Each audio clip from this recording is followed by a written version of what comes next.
Morning, everybody. Well, it's another nice day here at Lewis Equipment. I'm Michael, and we're working on a little John Deere that has a small oil leak on the hydraulics. So let me show you what we're working with and what we're going to do. So let's just get you right on in here.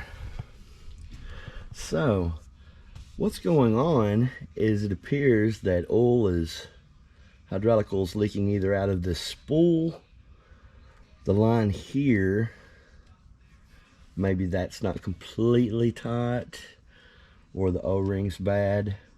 I'm not for sure yet. But what we're going to do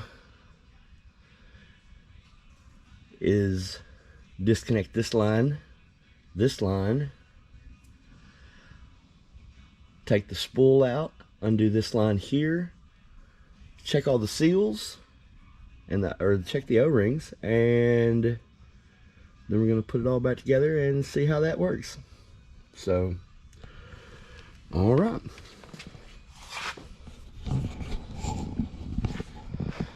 With that said, y'all keep watching and let's see what we can do to fix it.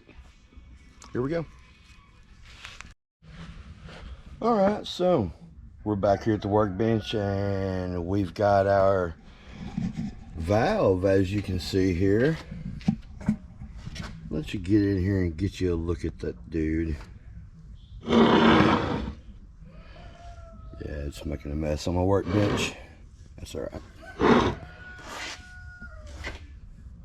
There we go. Try to get in close here.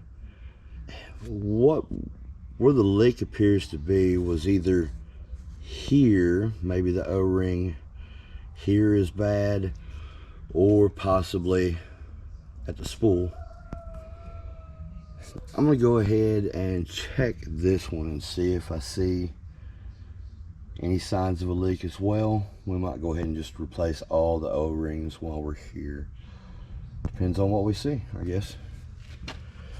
You know, because hydraulic fluid's expensive, and seeing how he's, you know, purdied this thing up a little bit, he doesn't want it leaking all over his brand new paint, and I don't blame him there. Paint's expensive. All right, guys, the old time lapse is coming, so keep watching. See you later.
Pro tip, if you want to avoid problems whenever you're reconnecting everything, always make sure you label all of your hydraulic hoses on both the hose and where it connects, so that you don't have trouble later.